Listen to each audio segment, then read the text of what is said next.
Good afternoon, everyone. I'm Ron Carroll, the Chief Data and AI Officer at the New York Power Authority, NIPA. You'll hear it referred to during the presentation. Maybe just if you're not familiar with NIPA, just give you a little bit of background. So we are the largest public power authority in the U.S. We generate about 25% of the power for the state of New York, and about 80% of that is hydro, so green energy. So you may not know who we are, but now you do. Yeah, I bet if you live in New York, you're grateful to have you. I think so, yeah.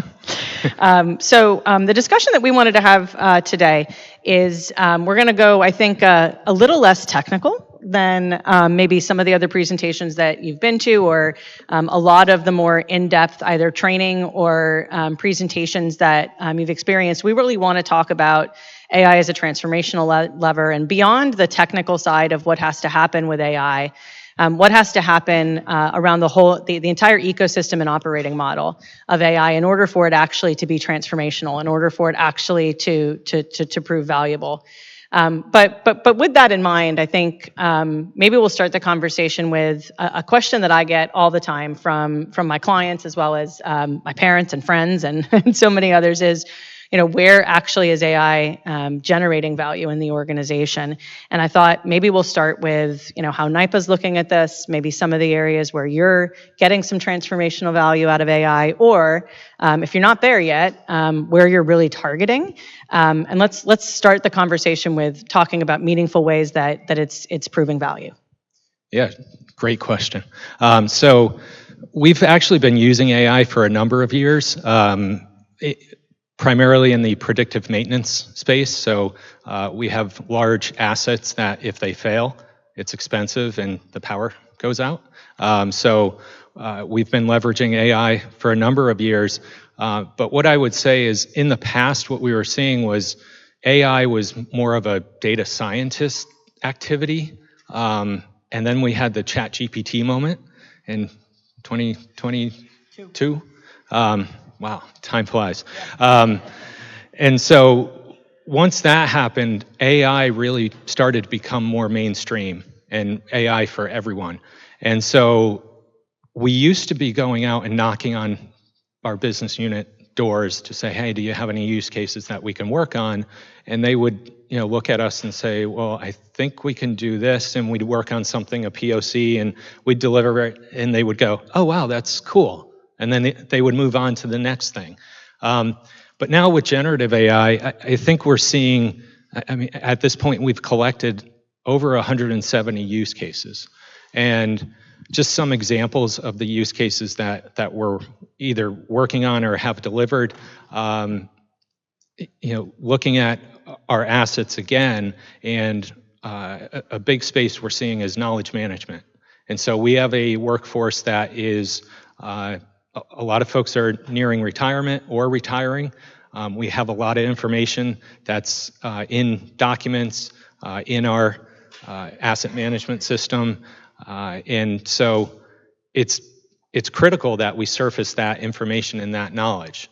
And so, leveraging AI, one of the things that we recently delivered was an AI assistant, our asset intelligence assistant, where somebody that's out in the field working on some of our assets, they have a mobile device, they can type into it questions about the asset that they're working on, how they would repair it, how they would diagnose a problem. So we've delivered that. The next version of that is audio. And so we would have somebody out in the field, and they would be speaking to an AI assistant. And they can ask, the same questions they would be typing. It would respond to them, because if you think about folks that are out in the field, they've got protective equipment on, and it's not very conducive to typing on a iPad or especially if you're up at the top of a pole. Yeah, right. I would think taking your hand. It's tough to let go, and you kind of hold on with an arm or something. So that's the next version. We're doing a lot with renewables. New York Power Authority is one of the things that we do is really look at the state, and one of the things our goals is to help the state decarbonize. So we're doing a lot in terms of figuring out where we should be installing renewables. Where is there congestion within the grid? Where is pricing, for battery storage? Where does that make the most sense? When should you store power to a battery versus when should you use power from the battery? So those are just a few of the use cases that we're working on. We're doing things with our customers and Customer 360. It was really interesting to see, some of the announcements today. There were so many names thrown out, but we were looking at maybe we can leverage some of the customer capabilities that are being introduced for that. And it's really, I find it fascinating right now to look at the innovation that's happening in a lot of power and utilities companies, not just because of the historical problems and issues that you're always trying to solve for, like, preventing outages, right? But also, there's this constant debate right now in the energy consumption that AI is producing, and the how are we, as a country and as a globe, going to be able to produce the level of power that is needed, at least given the constraints of our technology today. And I don't think that we're going to meet that. It's funny, we're not going to meet the need of AI without using AI to meet the energy need. Yeah. And that, it really does come full circle. Yeah. One of the things that I take away from where NIPA has been getting value, as well as where you're targeting value, is that the place that you started in looking at things like predictive maintenance is really classic AI, right? It's, if you think about drones that are looking at the lines, there's computer vision in that. If you're looking at your asset base and where failures might occur, that is good old classic machine learning. And I think that there's a lack of focus, that there's started to be almost an over-indexing on generative and agentic AI. And it's not, I think we need to be thinking about those, the usage of that, because there's tremendous value there. But I also think that we need to always look at the entire toolbox of AI and make sure that we are looking at it as the right tool for the right job at the right time. And I like to say, the answer for everything isn't a large language model. Why bring a chainsaw to a ribbon cutting party? If a good old classic machine learning model is gonna get you the outcome that you need, why not just let that be, and not force everything into the newest, sexiest technologies. I'm just gonna put a couple things up here in the background for us. Sorry, there we go. One of the things that maybe we can shift to, Ron, is when we think about those use cases, both those that you've been investing in and those in the future, obviously you've gained value out of them, but there's been challenges along the way, and there's new and increasing challenges that are emerging. In order to really gain the value and have the ROI, what are the biggest challenges that you're seeing? And we've talked a lot about data. We're at the Databricks conference. Maybe we start with where your data challenges, or maybe or maybe where you've started to overcome them. Yeah, I think in the data space, we've had a data governance program in place for, I've been with NIPA 7.5 years, so 7 years or so, 6.5 years. But a lot of our data governance and quality in the past was focused on structured data. And I think what we're seeing now is, with generative AI, and I agree that a lot of our use cases actually use classical AI and then generative AI to kind of access that information. But what we're seeing with generative AI is a lot of the unstructured data and the challenges with categorization of the data. An initiative that we're kicking off shortly is around, looking at, we're worried about data exfiltration.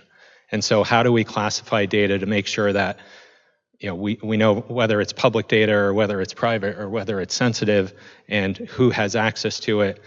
And we've done that really well with structured data. Mm-hmm. Unstructured data, not so well, right? And so I was at a conference few weeks ago, and somebody mentioned, I don't know if this is true or not. I don't know, it was somebody on stage like me, so take it for what it's worth. But I think they said 90% of organizational data is unstructured, 10% is structured. So I don't know, does that seem about right? I know it seems like there's more unstructured data in our enterprise than there is structured data. And the challenges of the versions of that, you think of the search or the contextual search that I mentioned earlier. Well, when you're asking the question, how do you know that you're getting the latest version of the manual for that asset and the latest work orders are included in there? And that's where capturing the metadata around that unstructured data, and what we've been working on is our modern data platform. As we're ingesting data, starting to capture that metadata, categorize the data, so that we can use it for AI use cases. Yeah. And I know that one of your initiatives at NIPA is truly to start to democratize data to end users. And I think that especially with the way that AI is being put into the hands of kind of every employee across the organization, I think it's really interesting to think about what happens when you have an entire employee base that not only has access to AI tools that can help them build their own agents or build their own small applications, but when you combine that with data that truly has been democratized for usage, and especially if you're gaining that power of connectivity through a platform like Databricks, there's some really big things that can happen. But when you're looking at data democratization, what are some of the goals that you have in that program, and what's some of the value you hope to get out of it? Yeah, and our data democratization, we started 6.5 years ago, 7 years ago, and we started with data sets. The thought at that time was, well, they want to shop for data, and that's going to give them self-service capabilities. And what we realized was, well, people didn't want raw data. So then we went to, well, shop for reports. Okay, that's a little bit better. But still, what people want is a curated data set that they can use to analyze their business. And so now we're developing data products. And so I think you hear that often within the industry now. Rolling out data products, we've rolled out our initial data products and are designing our next wave of data products. And they're all aligned with use cases. But some of those use cases are around democratization and using tools like Genie. And this is where I think it's a little bit of a culture change for our organization, because some of our business partners, they use Excel, and Excel is what they know, and we're building our modern data platform, and they're like, that's great, you're going to bring this together as a data product, then I can download it to Excel and do what I need to do. And I'm like, no, wait, that's now you've exposed the data and we've lost control of that. So we're really trying to change the culture so that people can look at data differently, and the way that they access it and the way that they use it. Our dashboards and BI reports going to be what serve the same purpose in the future?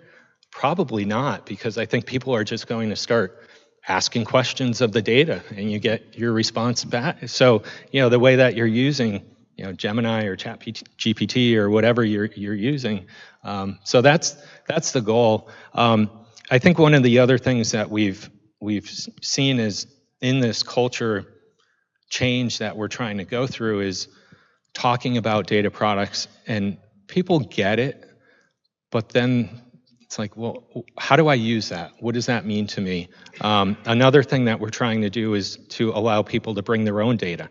So here's a platform where you can bring your own data.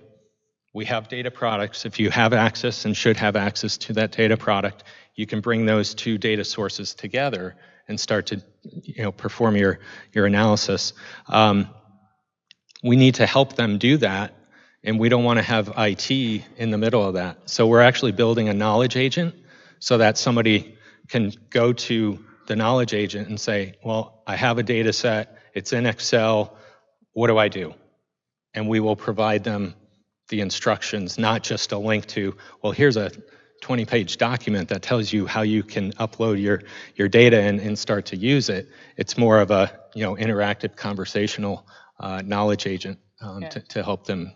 We're hoping that will help to promote the usage of the data. Yeah, and I think it for so long, the ability to utilize to get access to data, to utilize data has been so focused on, I'm going to take data and I'm going to move it here so that I can manipulate it in this way. I'm going to take data and I'm going to build this dashboard so that I can see it in this way.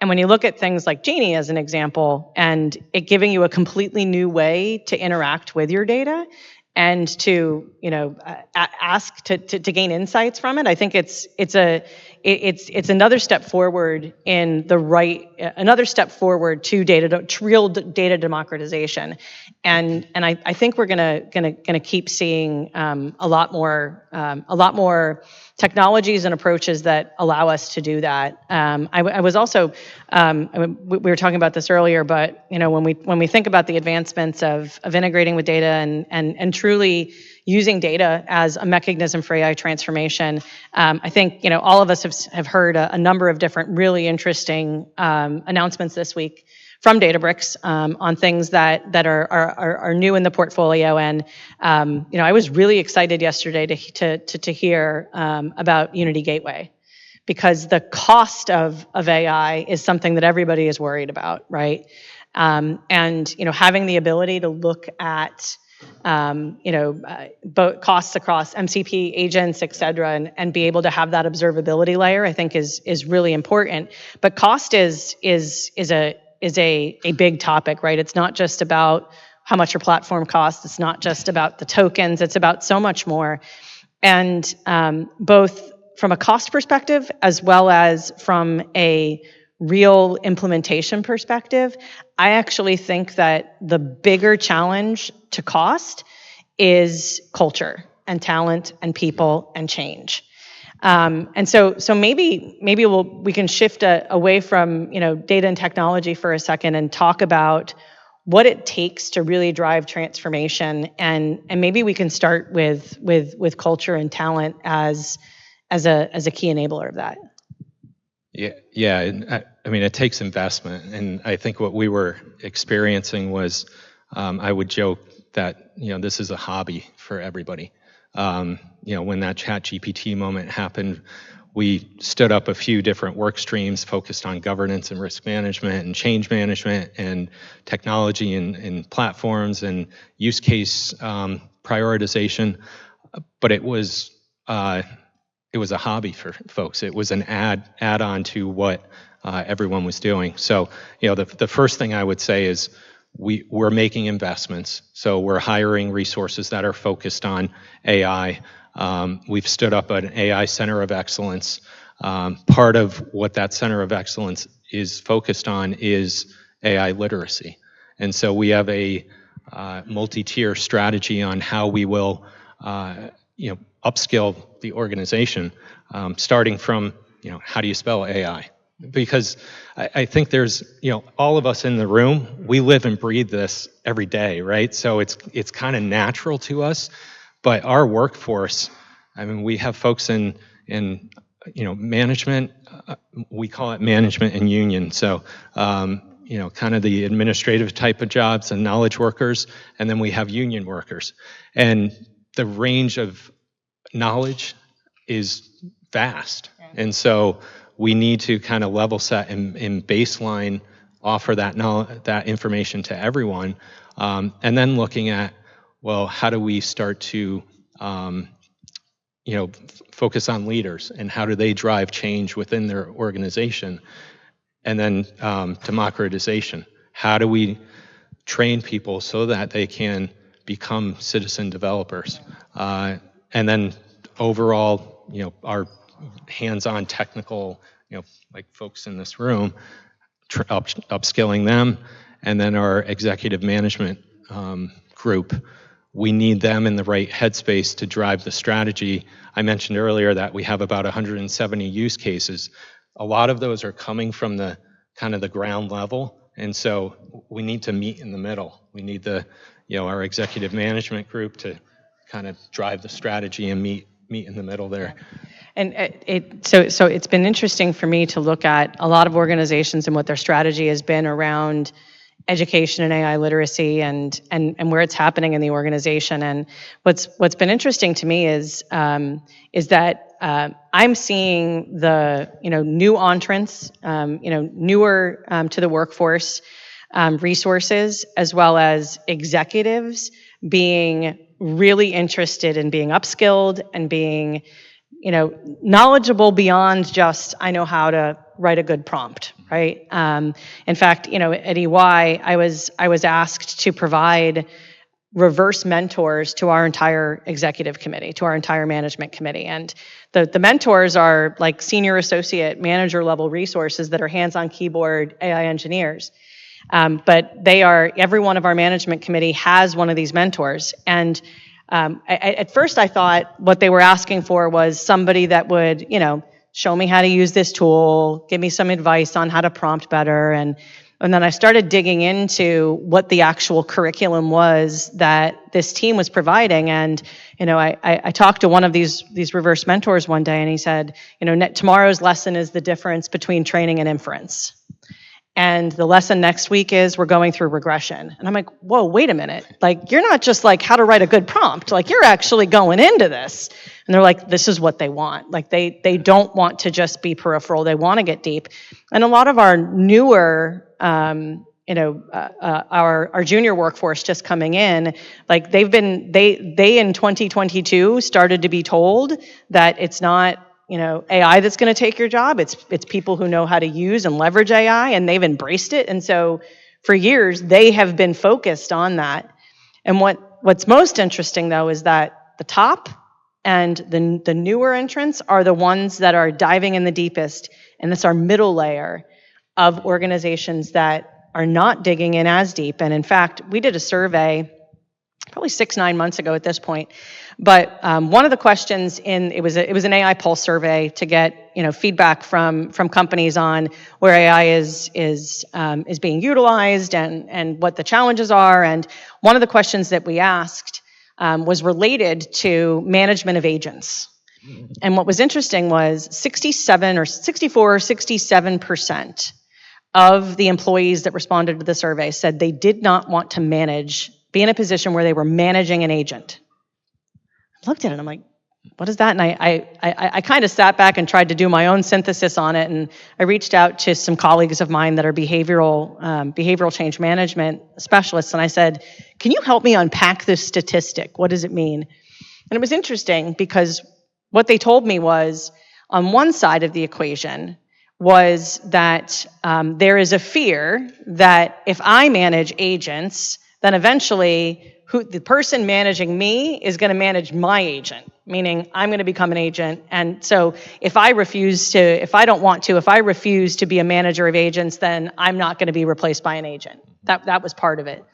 The second part of it was that when we look at individuals that are in a 1 to 5 or 6 year into the market, into their careers, increasingly, they don't want to manage anybody, whether it's an agent or a person.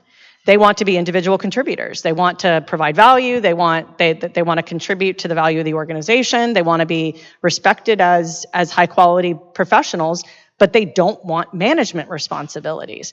And so it was an interesting just onion to peel back on culture and really look at the way that both the application of AI as well as the way that the workforce is evolving is really changing the landscape of how people are becoming more literate and where they're applying that knowledge.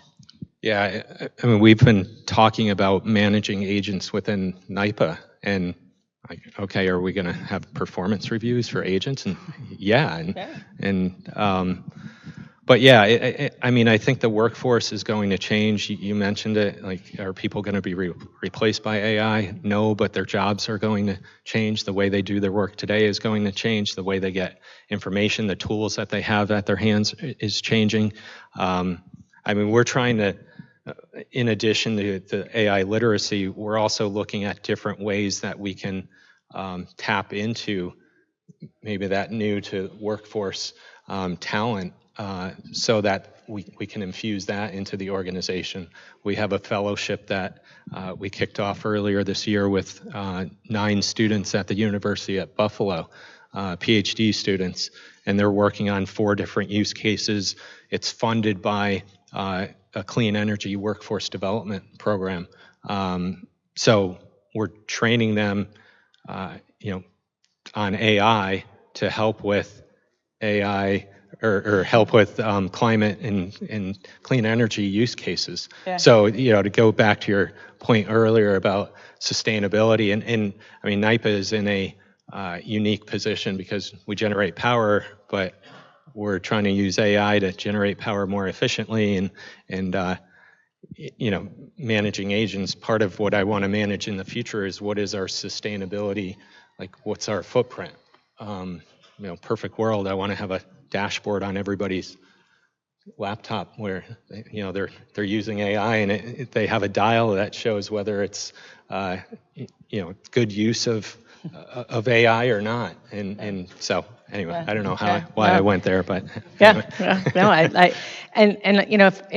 if I think through, we've been talking about some of the challenges. We've talked about data as a challenge. We've talked about cultural and change management as a challenge. But I think one of the other things that's holding back a lot of companies from really investing in transformation, not just small use cases, not just tools put into the hands of employees to be individual employee productivity tools, but real transformation using AI is risk and governance. And there's a lot of ways to look at this, and I'll put up a kind of a wheel of how we think about it holistically. But governance isn't just one thing, and it's not just about who's watching the models. It's not just about who's governing your data. It has so many different facets to it. I wonder, as you've been working through transformation with AI, what pieces of the governance wheel have you been focusing on, personally and as an organization? Where's the focus coming for you? Everywhere. So, no, what I realized is, and I've heard the word governance at this conference a number of times, and it's often used in terms of technical governance or model governance. But what I realized as I started to talk with our executive leadership team about governance, it depended on who I was talking to. And so I talked to our CIO, he would think about technical governance. I talk with our innovation officer or head of our EPMO, and they would think about use case intake and prioritization and value realization as governance. You talk with our risk organization, and they think about legislation and policy. And so we've kind of looked at governance from a policy perspective, an organizational perspective, technology, and then there's cyber and there's data that goes along with that, and project delivery. So when I say all of it, I joke, but we are actually looking at it from those different lenses, because I think you need to cover all of that. The good thing, I've heard a lot at this conference about the technical governance, which is great, because I don't want to spend time, NIPA doesn't want to spend time on the tools to govern the technology. Let's let the vendors do that, and we'll leverage that. But the governance within our organization, our policy, we created a generative AI policy. That's more specific to NIPA and in our culture and the way our risk tolerance. So I'd rather focus on that, and then just let's leverage the technology providers and integrate that into our environment. Yeah. And I actually love your answer that it's everywhere, it's everything, right? Because I think this is one of those unique things that touches so many different parts of the organization, right? Like you said, it's the CISO is thinking about that privacy and security layer, and your CIO and CDO are thinking about how data is being leveraged properly. And your CFO is thinking about the costs and growth that can be generated by it. And your risk and compliance is thinking about regulation. They're also thinking about policy. Like, it really is something that touches the entire organization. And what's interesting too, though, is that in organizations that do not have their governance structures really well defined, with all of these leaders coming together on the same mission with the same strategy, you start to see misalignment. And I had a interesting scenario just a few weeks ago. I had a meeting with the CIO and the CFO of an organization. And then in the same vein, I had a meeting with the head of AI for the same organization. And when I talked to the head of AI, what he was focused on is, how do I get people using AI more? How do I get them using the tools more? How do I get that adoption up? When I talked to the CIO and the CFO, their question was, how do I control cost? And it was literally competing against each other, right? It was, one was, how do I reduce tokens so that I reduce costs? The other was, how do I increase tokens to increase experience and adoption? And, when we talk about governance, like, the answer to that question of where is the balance of those two things, that is a governance question, right? But if you don't have these robust governance structures in place, those are some of the things that fall to the wayside. Yeah, and one thing I would add, so we had a lot of governance in place prior to AI, in my chat GPT moment. We're not, because of AI, recreating new governance where it doesn't need to be recreated. It's like, let's leverage what already exists. We have an architecture review board. AI is just another technology, another solution. Let's leverage that architecture review board as it is. We have policies that are in place, our acceptable use policy.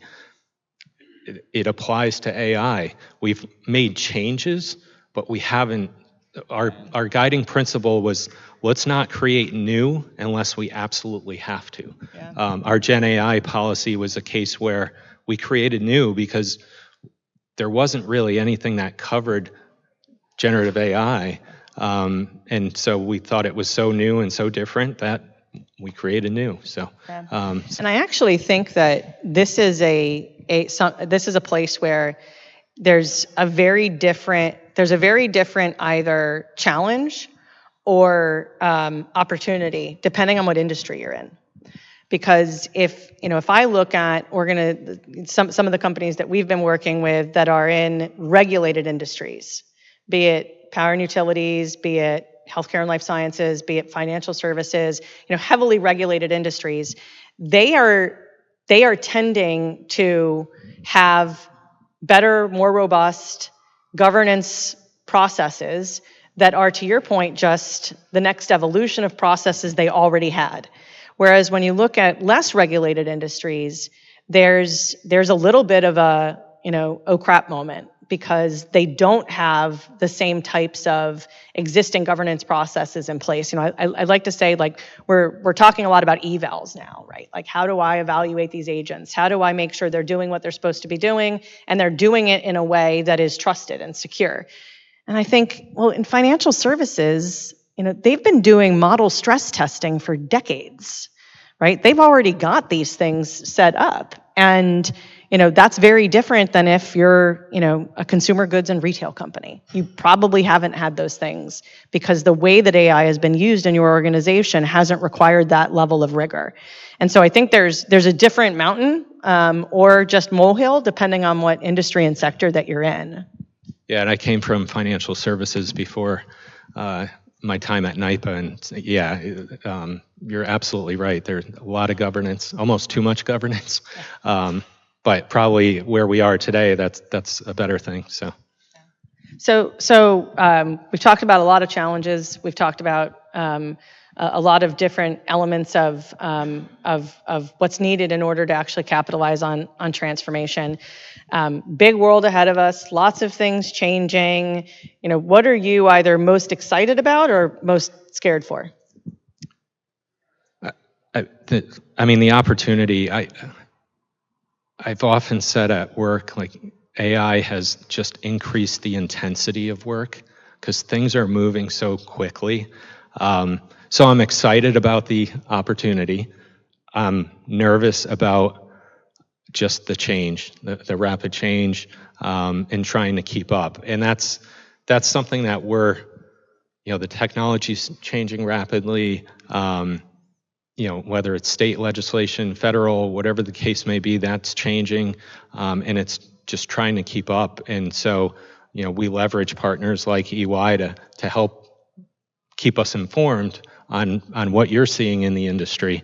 I'm excited about many of the things that I heard this week. Ontology is one that we've created a taxonomy within NIPA. We've used it within our SharePoint sites to help with search, but it hasn't really brought a lot of value. I think looking every conversation I have or conference I go to, taxonomy, ontology, context is more important. And okay, great, we have a taxonomy, but having technologies that can help us to identify, and we talked earlier about, it's never going to replace the human that's giving the business context to say, customer, to the marketing department means something different to the financial department. But the technology can help to surface some of those questions in those areas where you need to get to clarify. the decisions. Yeah. So I'm excited about that. We have a number of use cases. Like I said, we have our Center of Excellence. We have stood up fusion teams that are focused on, it's basically agile teams that are, it's multidiscipline, IT, our innovation office, our business units that are working on delivering use cases. And we've kind of changed the way that we work, where we used to be a waterfall, big, do the requirements, do your design. 12 months later, here's what you get. We're much faster, much more agile. And we've stood up 3 teams so far. We're looking to stand up more teams. Excited about that and what we can do, the value that we can deliver to our business. Yeah, there is a lot to be excited about, and I think as I look forward, what I'm most excited about is us moving past use cases and moving into actual end-to-end transformation. I think because this space is moving so fast and there's so much excitement and there's been so much democratization of AI into everybody's hands, that it's really easy for us to think about those small use cases, those individual productivity types of gains that we can get. And I feel like we've been running a little bit on that hamster wheel for a bit, and it feels to me a little like the 10 or 15 years ago RPA story, right? Where we looked at the existing processes we have and we said, hey, look at this big, beautiful, well-defined process, and I can use an automation bot here and here and here and here and here, right? But that got us some value, but it wasn't really transformational. And I think there's too much of that going on today. But if we can shift our mindset to be, where do I start in a process and what's the ultimate goal I want to get to, and forget the way we do it today and rewrite it with an AI first approach, you start to get to something that really is transformational, because you're removing out those layers of where technology became a reason to change your process. New talent became a reason to change your process. A regulation became a reason to change your process. An acquisition became a reason to change your process. And we've built up these processes over time that are these giant spider webs. And if we can just wipe the slate clean and go, this is where I start, this is where I want to end, and I can use an AI first approach to get to it, we get out of use cases and we get to transformation. And that's what I'm most excited for. Yeah, and I see that I mentioned earlier that the use cases that we've gathered, a lot of those are kind of bottoms up, and that's where we need that top down view to really drive the strategy and have our leaders be in the right mindset to think that way. It's not just you're slicing out a little part of a process and automating it. You're just wiping the slate clean. So. And with that, thank you for coming to our session today. Enjoy the rest of the conference.